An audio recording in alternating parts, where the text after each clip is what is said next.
សួស្តីមិត្តភក្តិទាំងអស់គ្នាថ្ងៃនេះខ្ញុំចង់បង្ហាញនេះអំពីរបៀបលេងហ្គេម Clash of Clans នៅលើកុំព្យូទ័រលើតុឬក៏ជួរដៃរបស់អ្នកដែលដំណើរការតាមប្រព័ន្ធ Windows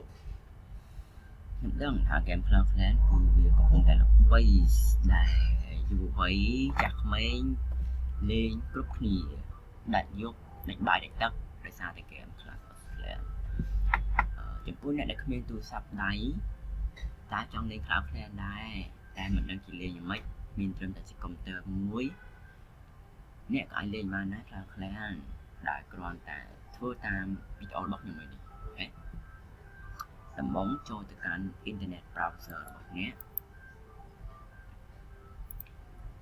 ហើយចូលទៅកាន់ Google ហើយទៅសេពាក្យថា BlueStack អូខេ BlueStack អូខេអាពាក្យមួយដំបូងគេហ្នឹងចុចលើរូបហ្នឹងទៅចុចលើពាក្យហ្នឹងទៅសុំទោសហើយ website ដំបូង website ដំបូងលឿនគេបំផុត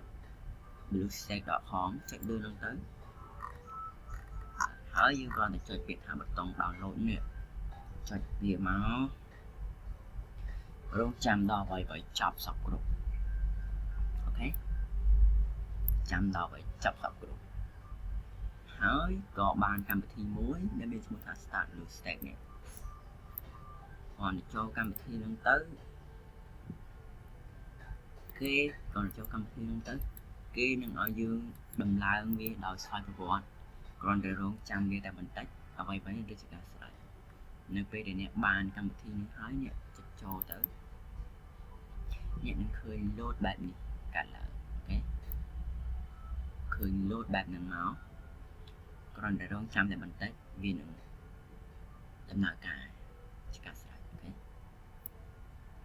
ឡូវនេះអ្នកបានឧបករណ៍ Android មួយដ៏ឥតខ្ចោះនៅលើកុំព្យូទ័ររបស់អ្នកអាចមើលបាននឹងខ្លួនឯងថាវាគឺជាអ្វីវាគឺជាឧបករណ៍ Android ដំណើរការនៅលើ Windows ហើយខ្ញុំចូលទៅកាន់ Play Store ដើម្បីទាញយក Clash of Clans នេះគឺជា Play Store យើងគ្រាន់តែចុចពាក្យ search នេះមកកន្លែង search ហើយសរសេរពាក្យថា Clash of Clans នេះពីដំបូងគេសេពាក្យ Clash of Clans មកដូចនៅលើ Android ធម្មតាដែរគ្រាន់តែចូលទៅ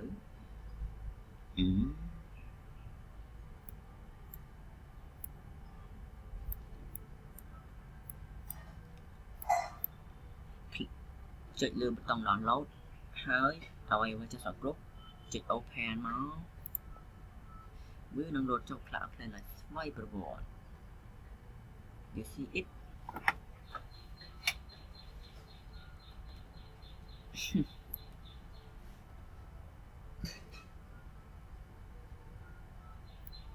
នេះគឺជា Clash of Clans